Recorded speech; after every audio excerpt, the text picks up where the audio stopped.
요한계시록 6장 9절 제단 아래에 있는 영혼을 통하여 오늘 성경적인 영혼력 두 번째 시간을 가져보겠습니다.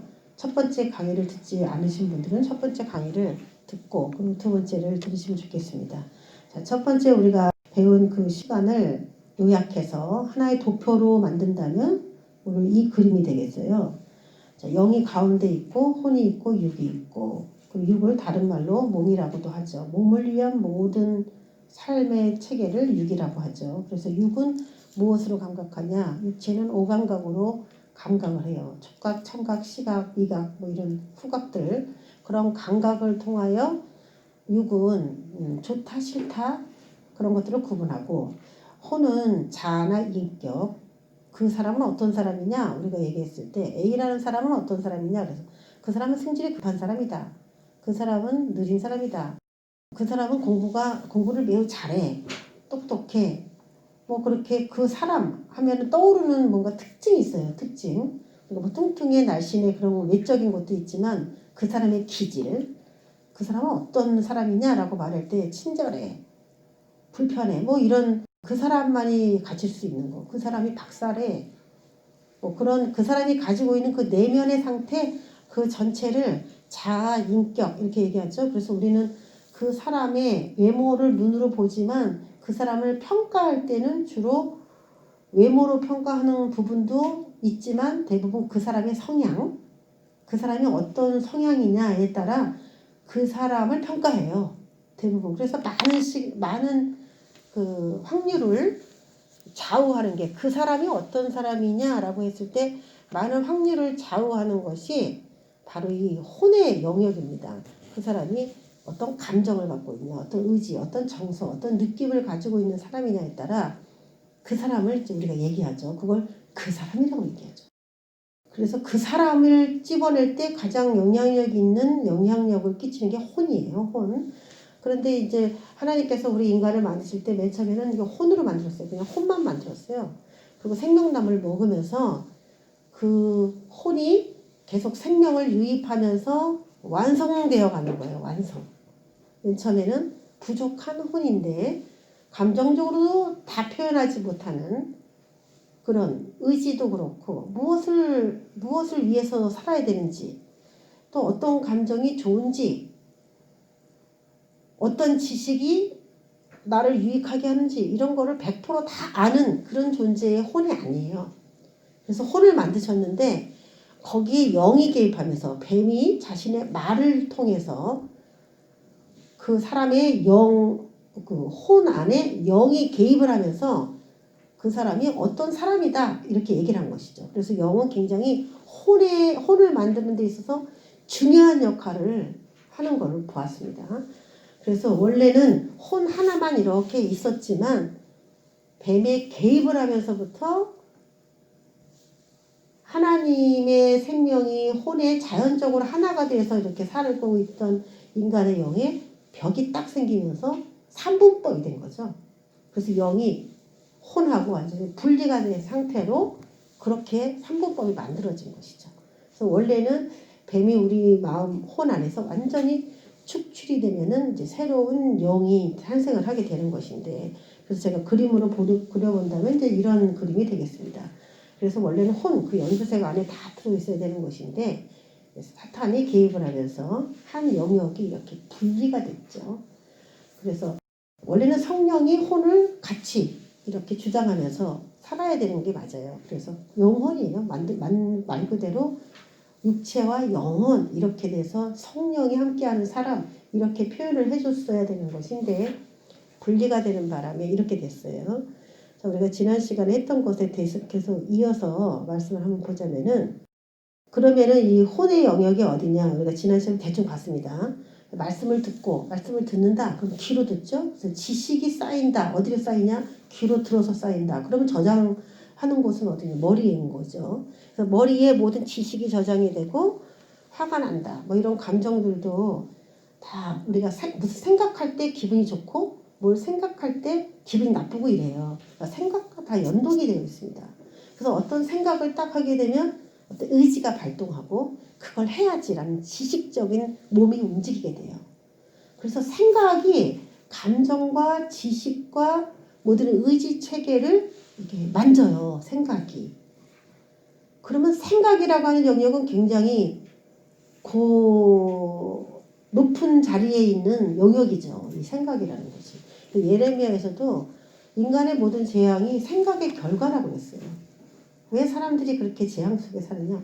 생각한 것대로 살아갔더니 그런 재앙이 온 거죠. 자신이 선택한 것이죠. 누가 조언을 해요. 이렇게 하면은 너의 인생이 안 좋다. 그런데 아 그렇군요 하고 받아들이면은 편하게 인생을 살 수 있는데 불편해도 그냥 그렇게 살 거예요. 그럼 불편해지는 거예요. 막상 불편해보면 들을 걸, 잘할 걸 이런 생각이 듭니다. 이 생각을 주장하지를 못하면 인간의 지식, 감정, 의지라고 하는 혼의 영역은 사실 그냥 무너져 버리는 거죠.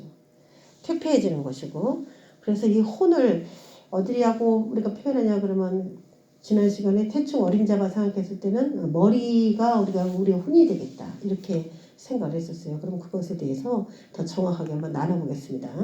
지난 시간에 봤던 이 성막을 통하여 이게 인간의 몸이거든요. 그래서 바깥에는 육체라고 말할 수 있고 성소나 지성소는 그냥 원래부터 만들 때부터 마음 이렇게 만들었고 혼 이렇게 만들었던 영역인데 어떤 영이 이제 들어가서 방을 두 개로 나눠버린 것이죠. 그래서 이제 위에는 지성소고 밑에는 성소다. 하나님이 이제 모세한테 이런 그림을 보여주셨는데 저 지성소 더 거룩하다. 지극히 거룩하다. 거룩한 장소다. 이게 지성소죠. 전체는 다 성소지만 하나님이 인간에게 그냥 거룩한 사람만 요구한 건 아니에요. 뭘 요구하셨느냐? 만들 때는 거룩한 사람으로 만들었는지 모르지만 하나님께서 원한 거는 이 그림으로 봤을 때 더 지극히 거룩한 사람을 원했어요. 지극히 거룩한 사람. 근데 뱀이 시도한 건 뭐냐? 지극히 거룩한 것도 아닌데다가 거룩하지도 않은 사람을 만들기를 원치 않았던 거예요. 한 단계 더 추락시키고자 원해서 육체의 사람을 만들고 싶은 거죠. 그래서 그 가운데 있는 휘장은 어떤 분이 그 질문을 해주셨는데 이 말씀을 듣고 질문해 주셨는데 예, 설교를 딱 듣고 이렇게 질문을 가질 수 있다는 게 굉장히 중요한 거고 좋은 거죠. 지성소와 성소 사이의 휘장은 예수님의 육체라고 그랬는데 이게 뱀의 육체다라는 게 이제 이해가 안 된다. 예, 아주 좋은 질문이에요. 그런 질문을 생각해 보면은 이 휘장은 뱀이라고 그랬어요. 뱀이 인간의 혼 안에 들어와서 딱 단절시켜서 하나님이 인간을 주장하게 하는 것을 끊어버린 거죠. 그래서 하나님이 역사하시는 그 영역을 뱀이 아는 거예요. 그래서 그 자리를 찬탈을 하고 딱 들어 누워버린 것인데 그것은 구약에서도 마찬가지지만 가죽으로 만듭니다. 이 휘장은. 그래서 인간의 혼이 이제 가죽인 그 가죽만 보게 됐다. 혼이 가죽만 보게 됐다. 저는 그런 말씀 드렸습니다. 그래서 예수님께서 육체로 오신 거예요. 인간이 육체라고 하는 뱀의 육체라고 뱀은 육적이에요. 육적인 존재예요. 그래서 뱀이 거기 딱 가로막았다는 것은 인간이 혼적으로 감정, 의지, 지식을 발동할 때 육적으로 발동할 수밖에 없게 됐다는 얘기가 되는 거예요. 그러니까 육적으로 발동을 하는 인간이 기본적인 인간이에요. 지금 태어나면 이제 그런 인간으로 태어나요. 그런데 예수님께서 육체를 입고 이 땅에 오시면서 그 육체에 반응하는 인간의 그 시스템, 영 안에 있는 시스템을 붕괴시킨 거죠. 이걸 붕괴시켜버려서 그걸 표현하기를 육체는 곧 그의 휘장은 곧 그의 육체다 이렇게 표현한 것입니다. 휘장은 곧 예수님의 육체, 그 육체를 강조해야 되는 거예요. 누군가가 이거를 육적인 인간을 만들기 위해서 육체로 누워 있었던 이 상황을 바꾸려면 누군가가 육체를 찢어줘야 돼요. 그 육체에. 그럼 뱀은 결국 어디를 주장하고 있냐? 우리의 육체를 주장하고 있었던 거고 예수님은 자신의 육체를 찢어주면서 우리가 더 이상 육적인 삶으로 살지 않도록 도와준 거죠. 그래서 그 위에 계신 하나님과 영적으로 소통할 수 있도록 우리가 성경을 읽을 수 있어요. 찬양도 할 수 있어요. 다 할 수 있는데 영적으로 소통하는 건 굉장히 어려워요. 하나님하고. 영적으로 소통하기 어렵죠. 말씀을 통해서 하나님을 아는 거는 쉬워요. 그런데 기도하면서 하나님을 영적으로 소통하는 건 아직도 그렇게 모든 사람들이 쉬워하지 않는단 말이에요. 왜냐면 우리가 아직도 예수 안에서 찢어져야 될 육체, 예수님은 그걸 찢어 놓으셨다 다 이루셨는데 그걸 우리에게로 적용을 하려면 하나 이제 적용을 해가야 돼요. 그래서 저 육체를 예수님께서는 단번에 다 활짝 열어서 찢어놨지만은 우리는 진리를 통해서 우리의 삶 속의 감정, 의지, 지식의 그 원활한 하나님이 원하는 뜻대로 이렇게 살아가는 과정을 통해서 점진적으로 그걸 찢어가야 돼요. 우리에게 과정, 시간이라고 하는 과정이 필요합니다. 그럼 혼이 어디 있느냐? 우리 말씀을 통해서 한번 보면은 지금 성소에 떡상과 분향단과 그리고 등잔대가 있어요. 그러면 여기 마음이라고 하는 이곳이 어디냐, 혼이라고 하는 이곳이 어디냐를 성경적으로 찾아보려고 한다면은 지금 제가 아주 간단하게 2시간에 걸쳐서 영혼육에 대해서 설명하지만 이것을 알기 위해서는 제가 성경을 아주 오랜 동안에 묻고 또 묻고 찾고 의문을 갖고 기도하고 이래서 만들어진 이 도표예요. 근데 아직도 제 마음에 100% 시원하진 않습니다.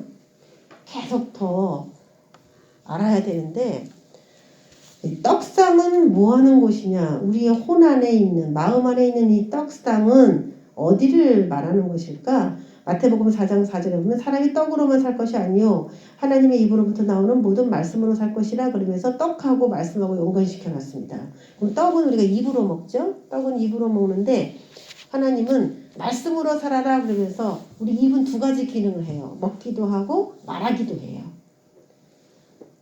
그러면은 하나님께서 원래 원하는 건 뭐냐면 하나님께서 인간을 만드실 때 먹기도 하고 말하기도 하는 그런 입으로 우리 입을 만들었어요. 근데 만약에 우리가 예수를 안 믿고 육적인 삶을 살아가는 그런 사람이라면 성령도 안 받은 그런 사람이라면 입을 먹는 대로만 쓰겠죠.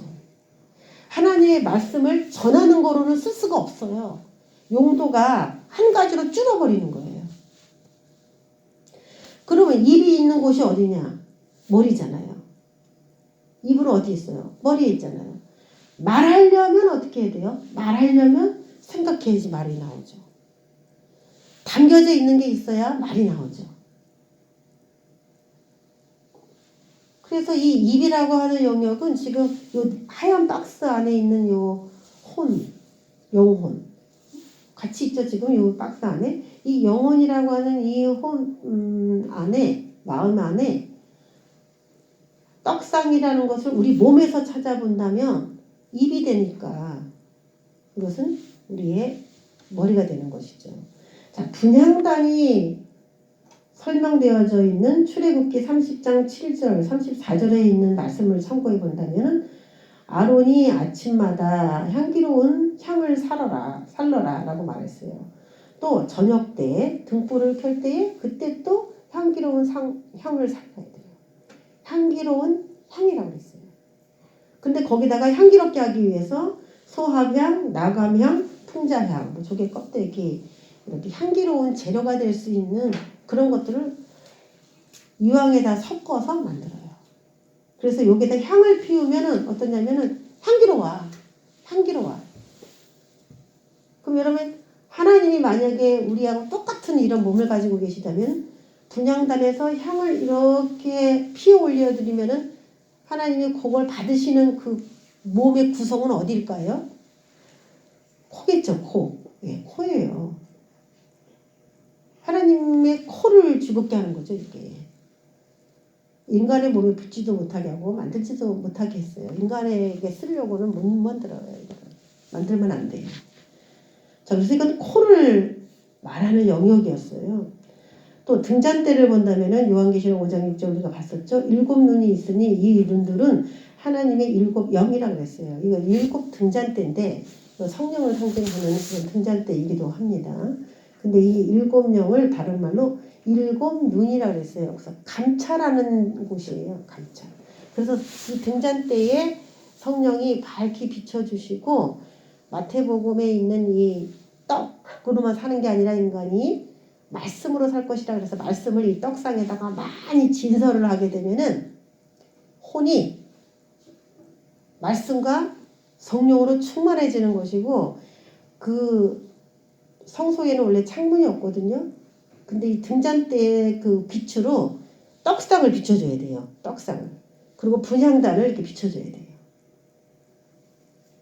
그래서 이 분향단은 기도를 상징하기도 하는데 이 기도나 말씀을 볼 때 성령의 조명으로 보는 이 혼의 시스템을 완벽하게 갖춘다면은 하나님과의 영적인 소통도 가능해진다는 얘기가 되는 겁니다. 제일 중요한 게 뭐냐? 지성소 휘장에 가장 가깝게 있는 게 분향단이기 때문에 기도를 통해서만이 하나님과 영으로 교통하기가 굉장히 쉽다는 거예요. 기도. 눈을 감고 하나님과 영적으로 이렇게 교통하는 걸 통해서 하나님이 내가 이렇게 해주겠다라는 말을 듣기가 굉장히 쉬운데 그것도 성령으로 기도하지 않으면은 음성을 받긴 받지만 100% 하나님의 음성이라고 보기가 어려운 것이죠. 성경도 읽긴 읽지만 성령님의 인도하신 대로 읽지 않으면 성경을 읽고도 불법자로 남을 수 있어요. 진리를 알고 싶어 하지만 끝까지 진리를 알지 못하는데 이런 사람들도 있다고 그랬어요. 얀네와 얀브레 같은 사람. 진리를 알기를 원하지만. 그래서 성령이 굉장히 이 안에서 중요한 역할을 하는 것입니다. 그런데 뱀이 들어와서 하나님과 영으로 교통하는 시스템을 붕괴시켜버리고 악령이 성령이 있어야 되는 그 자리에 딱 이렇게 앉아버리면 성경을 읽어도 자신의 방식대로 읽게 되고 기도를 해도 악한 영과 교제하는 기도를 하게 되는 거잖아요. 혼이 다 무너져 버리는 거죠. 썩는 거죠. 자, 이런 시스템으로 갑니다. 그래서 혼이 어디 있느냐라고 봤을 때 눈, 코, 입이 다 이 성소 안에 있는 영역들과 맞물려 있게 된다는 사실을 봤을 때 혼은 정확하게 우리의 이제 두뇌가 되는 거예요. 이 안에 우주의 개념들이 들어있어요. 하나님이 세상을 창조하시고 우주 만물을 다 창조하시고 우리에게 가르쳐 주실 때 우리가 얼마나 생각을 하면서 살 수 있느냐는 이 안에 담겨있는 사고로 인하여 넓혀볼 수가 있는 거예요. 나는 두뇌가 커, 머리가 커, 그래서 많이 담을 수 있고 나는 머리가 작아, 그렇다고 조금 담을 수 있느냐? 그건 아니겠죠.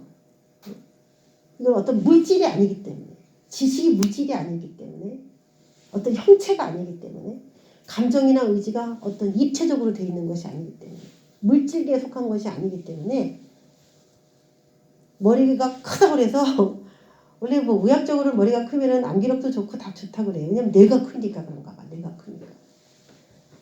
그래서 동양 사람이 서양 사람보다 뇌가 큰데 또 똑똑한지도 모르지. 서양 사람들은 키가 큰 대신 머리가 작잖아요. 그렇지만 그 머리 크기에 따라서 좌우되는 건 아니고 하나님께서 우리 인간을 만드시고 뇌를 만들었는데 그 뇌에 있는 거를 100%다 쓰지 못해요. 사람이. 뇌 크기가 중요한 게 아니라 뇌가 작더라도 그 뇌 범위 안에서 100%를 다 활용한다면 머리가 큰 사람보다 훨씬 더 많은 활동들을 할 수가 있는 것이죠. 혼이 어느 영역이냐? 그럼 뱀이 우리의 어디를 장악하기를 원하느냐가 나온 거예요. 우리 머리를 장악하기를 원하는 거죠. 그래서 특별히 머리를 다쳤다. 머리에 어떤 피해나 손상을 입었다. 라고 하면은 사탄의 아주 직격탄을 맞은 거예요. 그 사람들은 더 영적으로 다른 사람보다 더 애쓰고 힘써야만이 된다는 뜻이에요. 그래서 이게 가족력 안에도 역사할 수가 있고 아니면 자신이 잠깐 다른 생각을 하는 동안에 생길 수도 있는데 아는 사람은 바로 쫓아낼 수가 있죠. 그래서 이 사탄은 계속 쫓아내고 무시하고 인정하지 말고 그런 식으로 반응을 해야 사람이 혼 안에서 물러나게 됩니다. 그래서 내가 정말 건강한 혼, 내 안에 혼, 이상한 영이 들어와서 나를 힘들게 한다. 그럼 어떻게 되냐? 그게 나갈 수 있는 걸 찾아야 돼요. 뱀이 신기하게요. 진짜 뱀, 자연적인 그 뱀을 어떻게 물리칠까? 라고 해서 이제 백반을 놓으면 뱀이 못 온다 막 이런 얘기를 하잖아요. 그래서 백반을 놔봤어요. 근데 아무렇지도 않게 다녀 뱀이. 그러니까 뱀 막으려고 백반 놓지 마세요.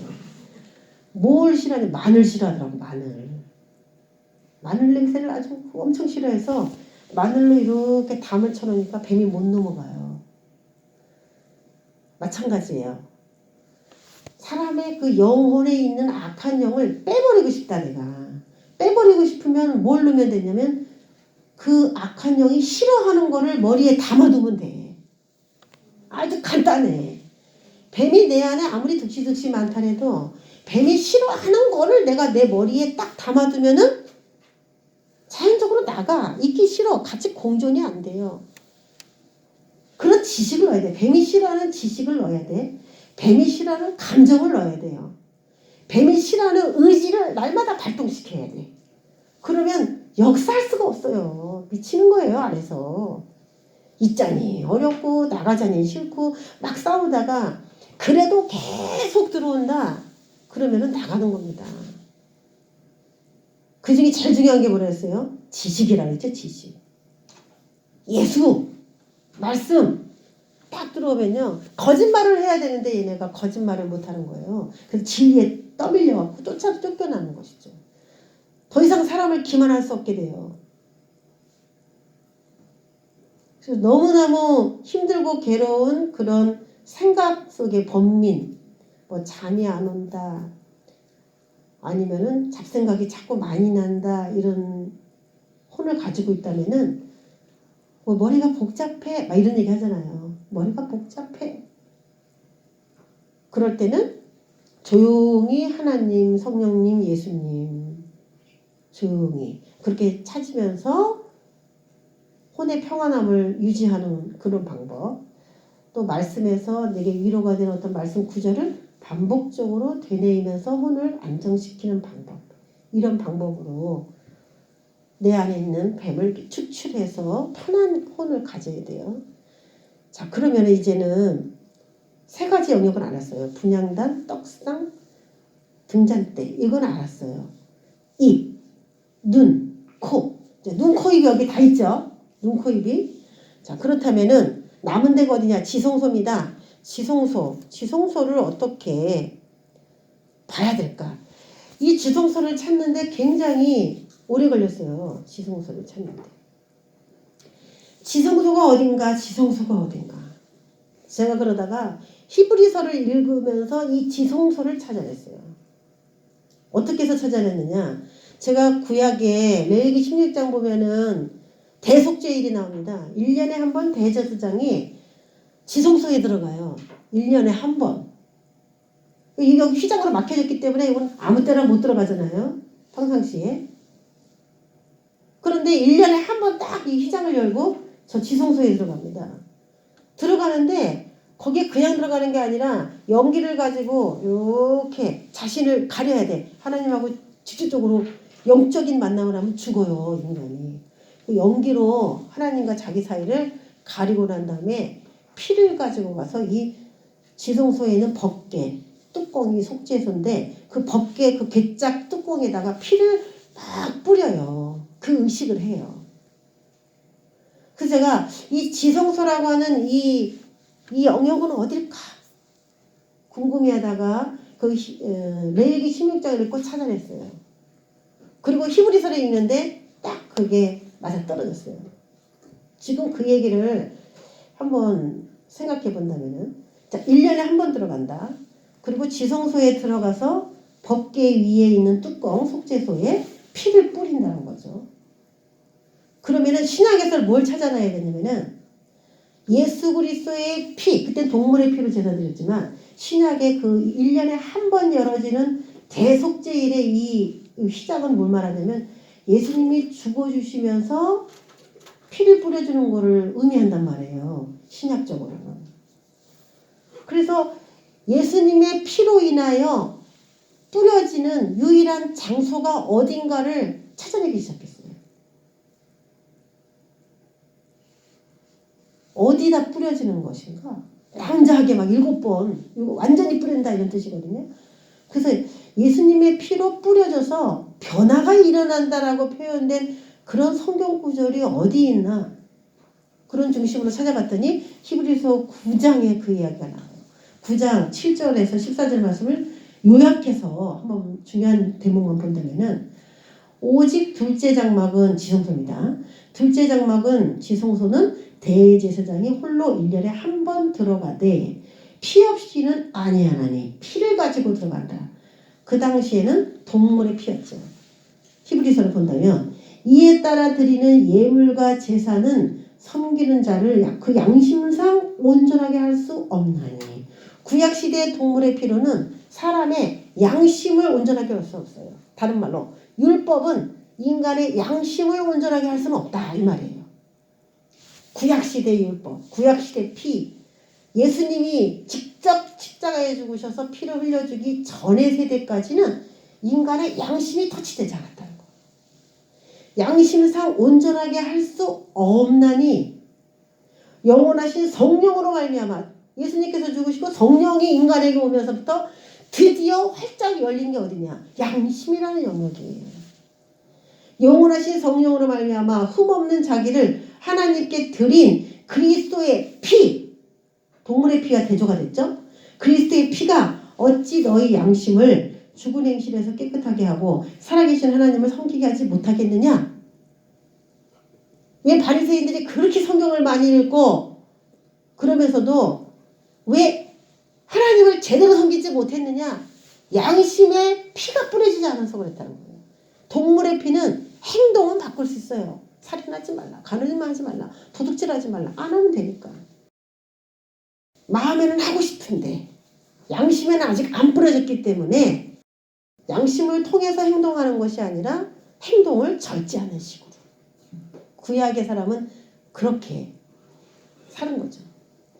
근데 그리스도의 피가 저 휘장을 찢으시고 뿌려진 곳이 어디냐면은 지성소였다는 거예요. 그래서 지성소는 인간의 양심을 살리는, 양심을 말하는 곳이에요. 거기에 하나님이 딱 앉아 계시면은 법궤잖아요. 하나님의 말씀이 있는데 우리가 영음으로 듣는 하나님의 말씀이에요. 그 떡상에 있는 말씀은 글로 적혀져 있는 예수님이라고 하는 이 말씀이죠. 이게 맞아야 돼요. 하나님이 영음으로 주시는 말씀과 이 성경 이런 말씀들이 다 맞아야 돼요. 이거 다 하나님이기 때문에.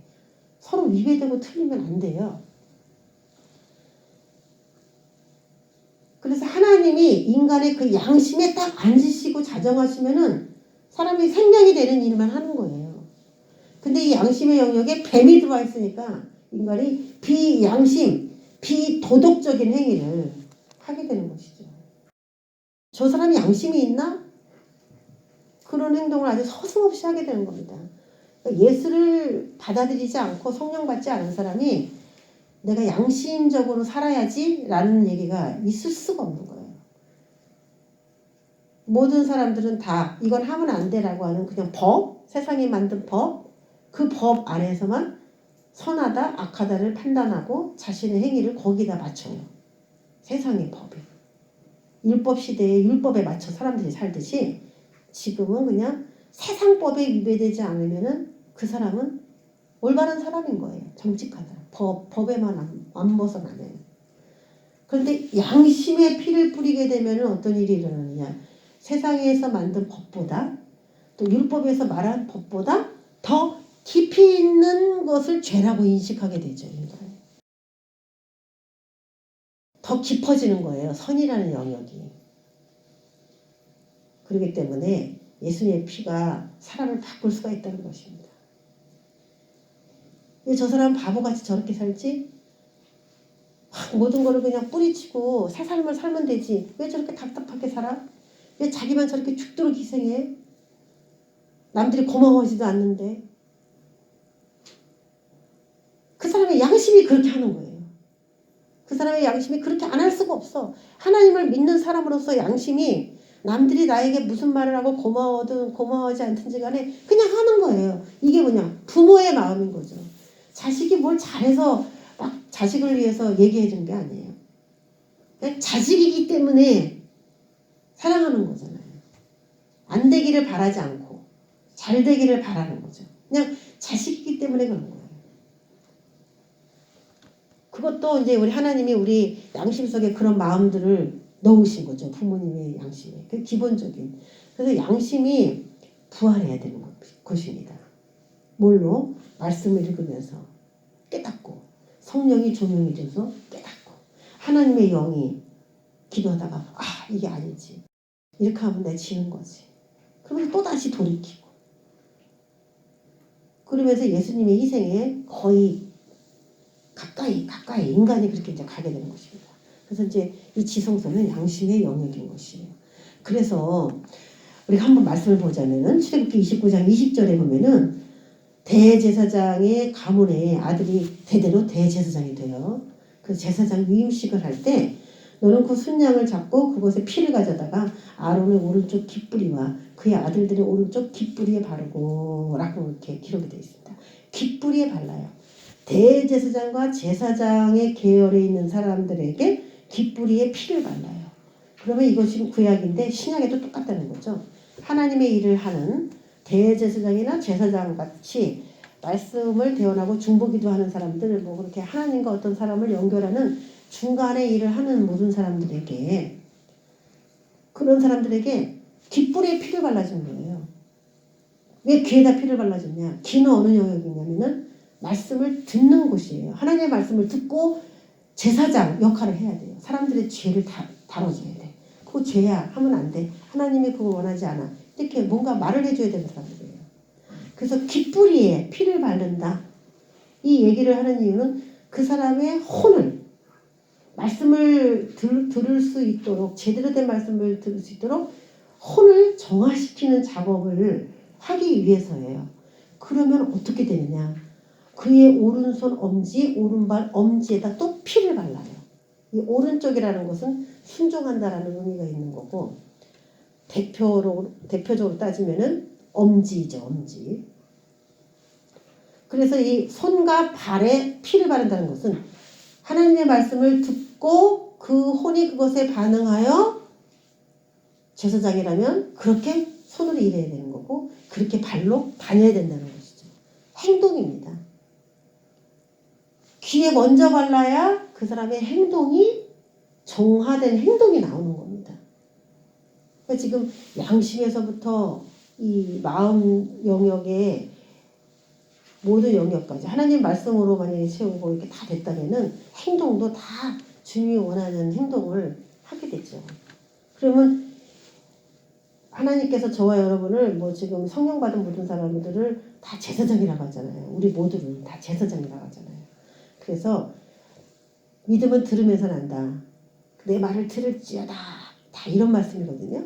하나님의 말씀을 영음으로나 말씀으로나 잘 듣고 그리고 행동하는 거기까지 돼야 그 사람이 완성된 사람.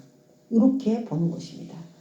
마음이 듣고 모든 행동을 주관한다. 이런 얘기가 되는 것입니다.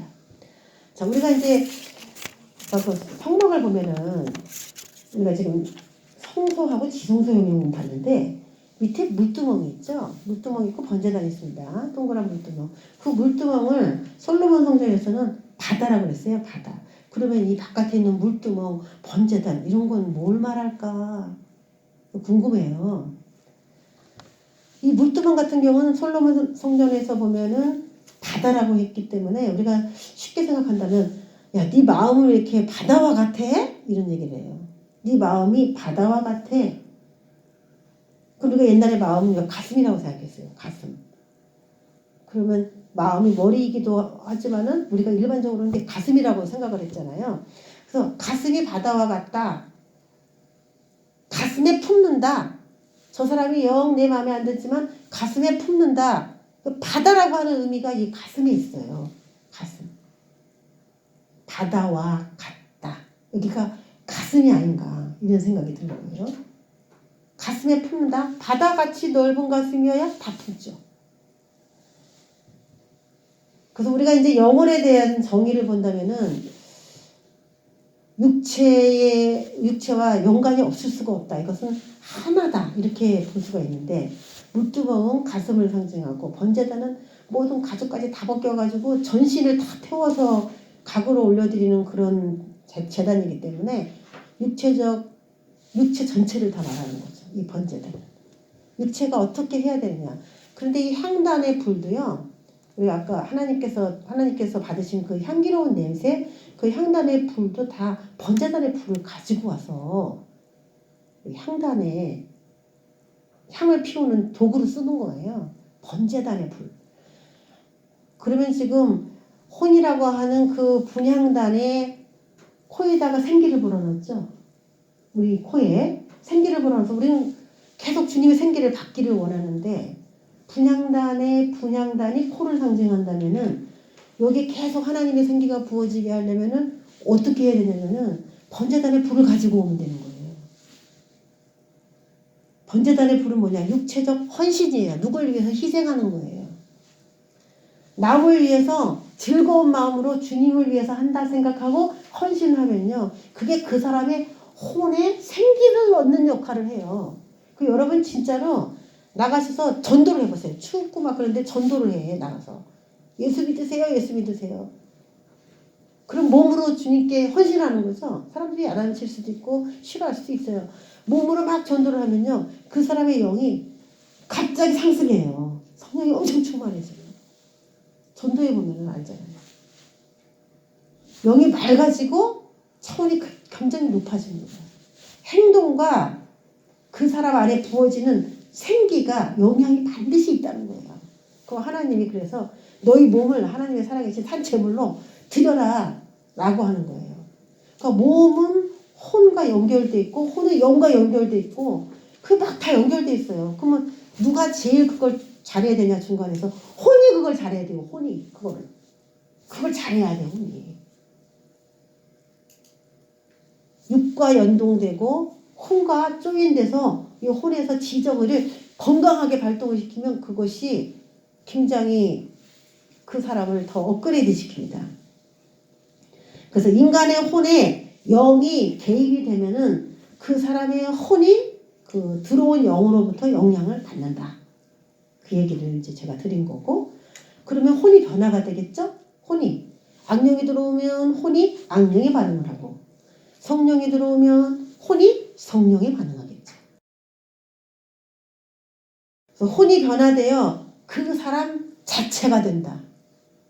혼이 곧 그 사람 자체인 거예요. 그럼 혼은 어떻게 만들어진 거냐? 아까 말했던 것처럼 그 사람의 육체가 혼을 만들었어요. 건강한 혼을 만드는 거예요. 그리고 또 영이 무엇이 들어오냐에 따라 건강한 혼이 만들어졌어요. 혼이 그렇게 만들어진 거예요. 혼을 좌우하는 것은 그 사람이 어떤 영을 소유했느냐에 따라 달려 있습니다. 그래서 우리가 고린도전서 15장에서 본 것처럼 영적인 몸, 육의 몸이 있은즉 영의 몸도 있느니라 그러면서 영의 몸이라고 우리가 번역을 했는데 거기에서 다른 번역본을 참고해서 제가 영적인 몸도 있느니라 육의 몸이 있은즉 영적인 몸이 있느니라 이렇게 번역을 한 번역본이 있고 육의 몸이 있은즉 영에 속한 몸이 있느니라 영에 속한 몸 이런 번역이 있다 그랬어요. 그러면 영에 속한 몸, 성령에 속한 몸이라고 했죠. 성령에 속한 몸을 갖고 있는 사람도 있고 악령에 속한 몸을 가지고 있는 사람도 있다는 얘기예요. 그럼 정리합시다. 영적인 몸, 성령적인 몸도 있고 악령적인 몸도 있다는 거예요. 자, 그럼 답이 나왔어. 답이 나왔어요. 무슨 답이 나왔냐? 이거 시작할 때 제가 물어본 게 뭐냐면 속사람이라고 하는 그 속사람은 대표적으로 뭘 말할까? 그걸 가지고 이제 시작한 거예요. 이 질문이. 육의 사람은 겉사람인 거 확실하게 알겠어요. 근데 속사람이라는 건 뭘 말할까? 요게 이제 몰랐잖아요. 그러면 성령에 속한 몸이냐, 악령에 속한 몸이냐,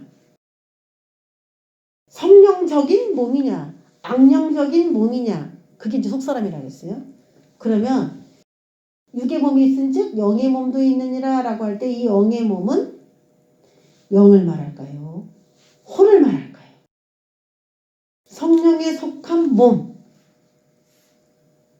성령에 속한 몸, 악령에 속한 몸도 있다는 거예요.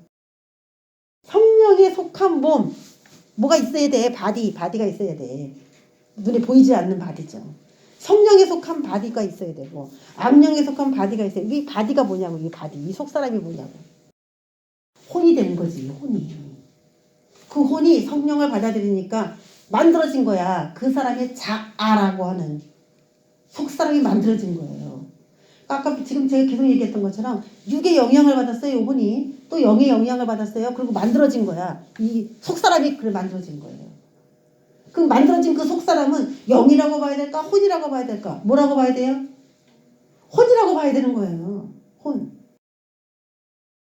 영의 성령에 속한 몸도 있고 악령에 속한 몸도 있다. 그 몸의 정체를 우리가 알고 싶은 거잖아요. 그 몸에 속한 성령에 속한 몸. 그게 뭐냐 이거지. 혼이 성령에 속해버리면 그 사람이 새로운 A-가 되는 거예요. A라는 사람이 A-로 되는 거예요.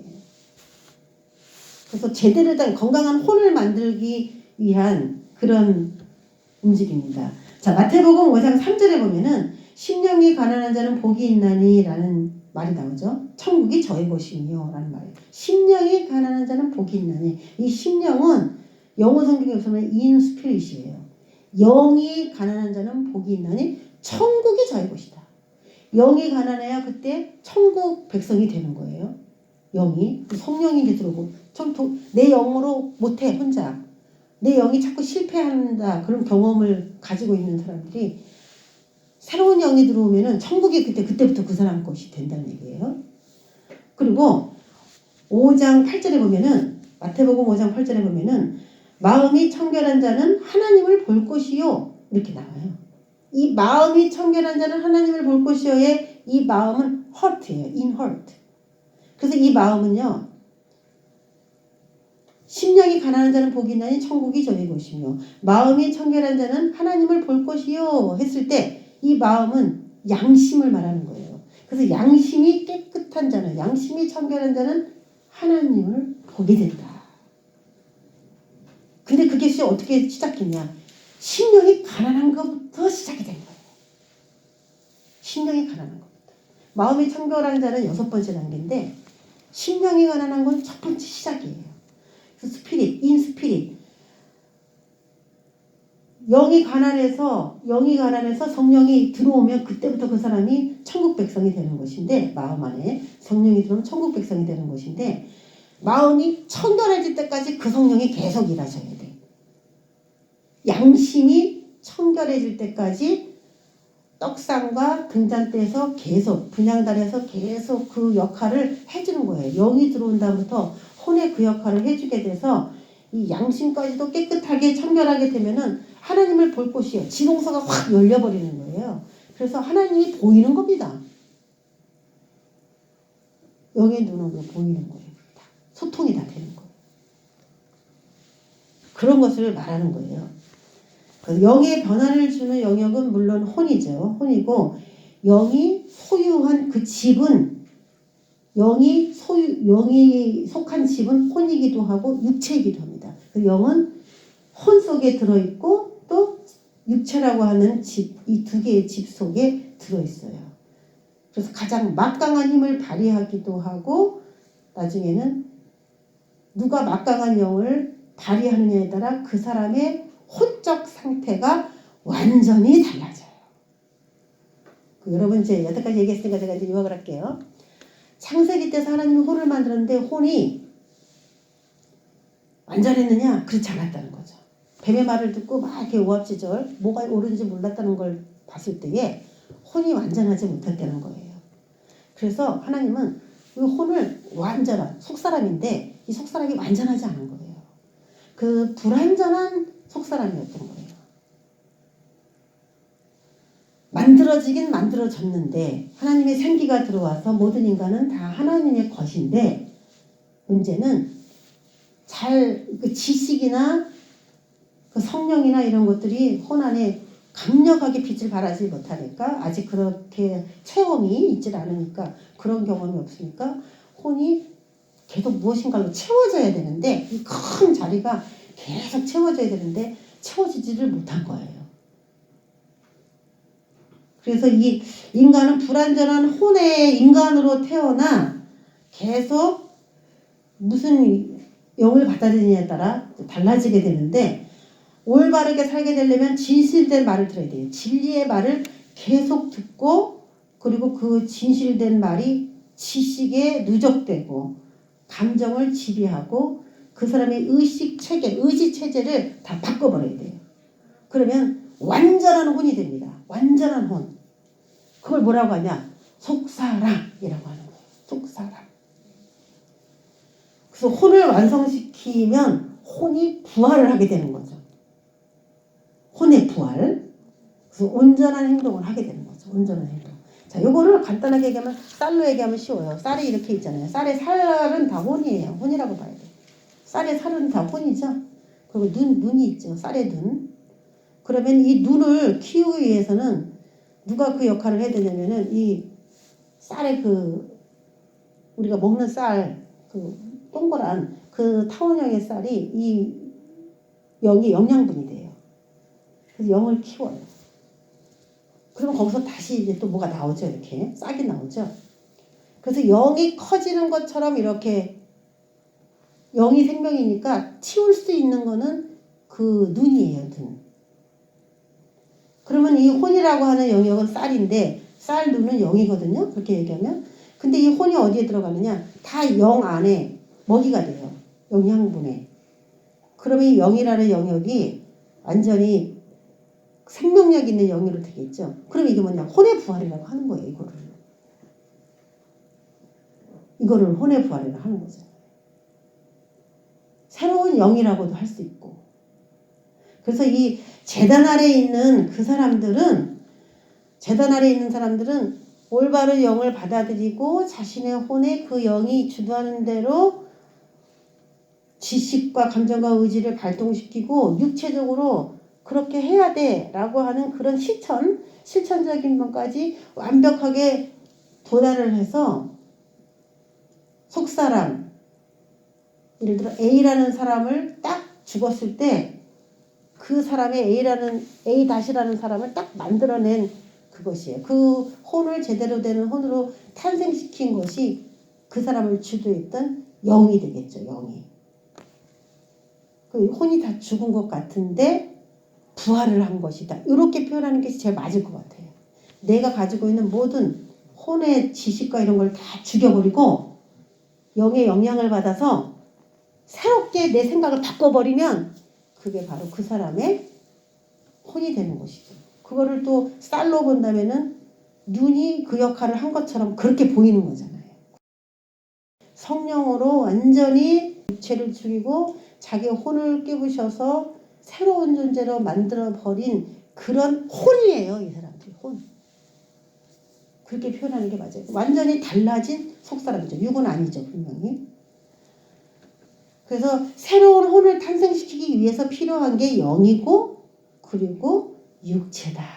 이렇게 보면은 되겠어요.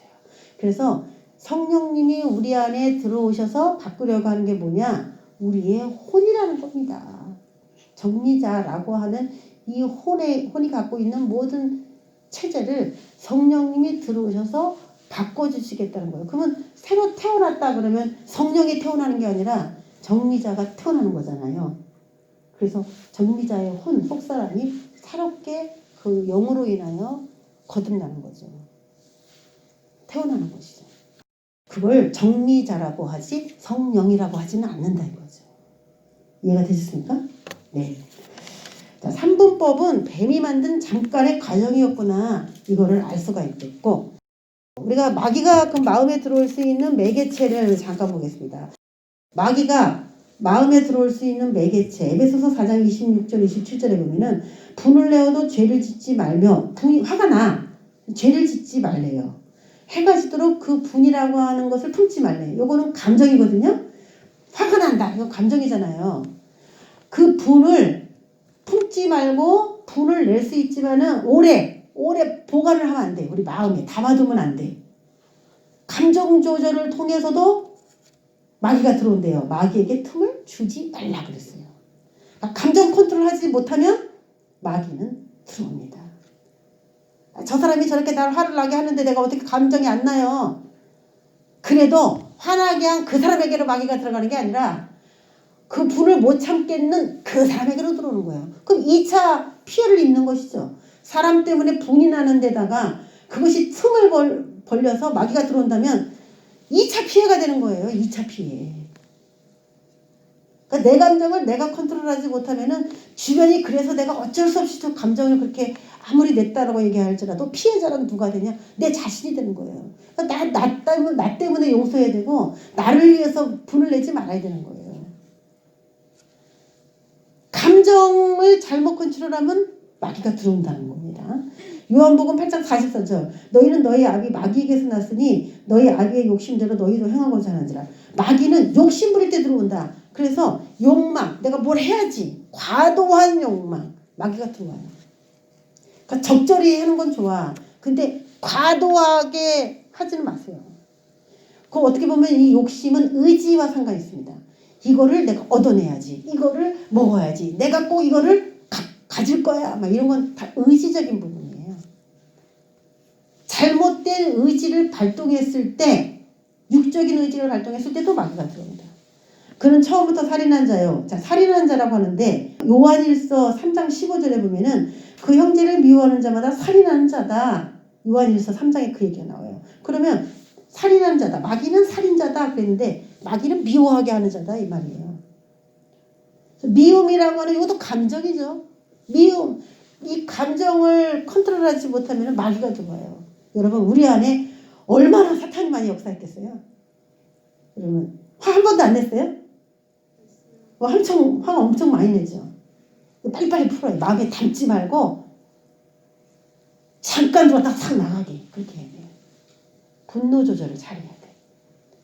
그리고 미워하는 마음을 오래 품지 마. 무조건 사람이 살아가다가 어떻게 뭐 하나님도 아닌 이상 맨날 웃고 허허 잘못된 것도 그냥 보고 허허 웃어주면은 다 버릇 없어지지 않습니까? 화도 낼 때는 내야 돼요. 정당한 일에 대해서는. 그렇지만은 그거를 품지는 말라요. 이는 그가 거짓말쟁이요 거짓의 아비가 되었습니다. 사탄은 거짓말쟁이입니다.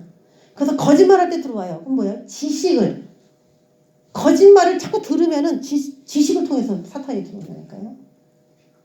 우리가 뭐가 요즘에 유튜브에 뭐 2021년에 운세는 어떻게 될 것인가, 미국이 뭐 트럼프가 될 것인가, 바이든이 될 것인가, 뭐 여러 사람이 올려요. 예언한 것도 올리고 막 올리는데 그런 잘못된 지식들이 들어와서 한 번 듣고 그냥 까먹어버리면 괜찮은데 박혀버리면 그것이 틀린 말인데 맞는 것처럼 박혀버리면 그것이 이제 사탄이 들어오는 통로가 되죠. 그래서 하나님이 원하시는 모양은 어떤 모양이냐 이겁니다. 자, 하나님이 지성소에 양심의 보좌에 딱 앉으셔서 양심의 입에 대는 걸 자꾸 찔리게 하시고 딱 그래 양심에 피가 뿌려서 성령님이 이렇게 계시고 혼에 예수님이 이렇게 딱 돼 있습니다. 그럼 진리로 떡상에 날마다 뜨거운 떡을 올려드리고 그리고 또 성령으로 자신의 그 영적 상태를 늘 환하게 불이 꺼지지 않게 계속 올려드리고 그렇게 딱 이 영혼이 이렇게 된다면요 가장 완벽한 하나님의 사람이 돼요. 그래서 지성소 휘장은 완전히 그 사람을 육적으로 발동하게 하는 가죽을 거기다 딱 깔아놓고 너 육체적으로 살아야지 육체를 중심으로 살아야지라고 자꾸 생각하게 만드는 그 뱀의 껍데기를 뱀의 그 육체를 싹 예수님의 그 십자가의 공로로 다 찢어서 남아있지 않게 완전히 성소 안에 남아있지 않게 제거해버린 그런 사람이 된다면은 삼위일체 하나님이 그 영혼에 가장 강력하게 작용하는 것이고요. 성령이 계시니까 물론 영혼이 되겠죠.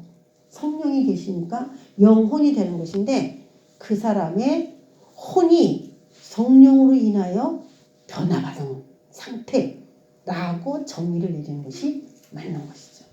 그럼 이 사람은 어떤 사람이냐? 진리의 사람이야. 성령의 사람이야. 라고 말을 하지 성령 자체가 그 사람이 될 수는 없는 것입니다. 자, 이런 사람. 요 성막, 요 그림이 저와 여러분의 완성된 육체가 돼야 돼요. 완성된 부활의 몸이 딱 돼야 돼요.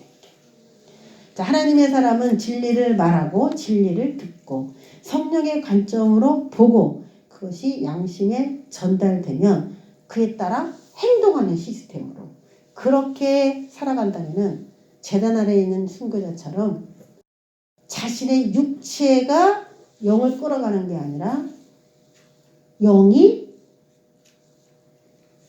양심에 찔려서 행동하지 않을 수 없는 그 최고의 양심은 뭐라고 설명할 수 있느냐? 순교라고 말할 수 있어요. 그 사람의 최고의 양심은 어느 정도라고 봐야 되냐? 순교. 그게 최고의, 내가 하나님께 받은 은혜가 있는데 양심상 어떻게 그를 거부합니까? 양심이 그를 거부하지 못하는 거죠. 그래서 가장 완벽한 100% 깨끗한 양심을 가지면은 하나님도 볼 수 있게 되고, 우리를 위하여 핍박을 받는 자는 복이 있나니 라고 하는 8번째, 마태복음 5장에 있는 8번째 단계를 지나가는 거예요. 우리를 위하여 핍박을 받는 자는 복이 있나니. 그 8번째 단계, 핍박도 육체적으로 예수님이 바로 그걸 받으신 거잖아요. 그래서 천국이 저희 것임이라, 천국을 완전히 완성시켜 버리시는 최고의 수준으로 올라갈 수 있는 것입니다. 여러분의 혼에 건강한 새로운 일들이 계속 시도되기를 주의 이름으로 축원합니다. 기도하겠습니다. 하나님 아버지, 우리는 모든 면에 연약합니다. 성령의 다루심을 받아야 됩니다. 그래서 성령의 충만함을 받아라 라고 말을 하는 줄을 알았습니다. 성령의 충만함을 받아서 영적인 혼을 만드는 거, 그것이 그렇게 중요하기 때문이었습니다. 하나님 아버지, 보이는 육체적으로만 살지 않게 하시고 보이지 않는 내 안에 있는 나, 그 나를 독려하고 가꾸고 아름답게 꾸미는 그런 우리의 인생이 되기를 원합니다. 감사드리고 예수 그리스도의 이름으로 기도했습니다. 아멘.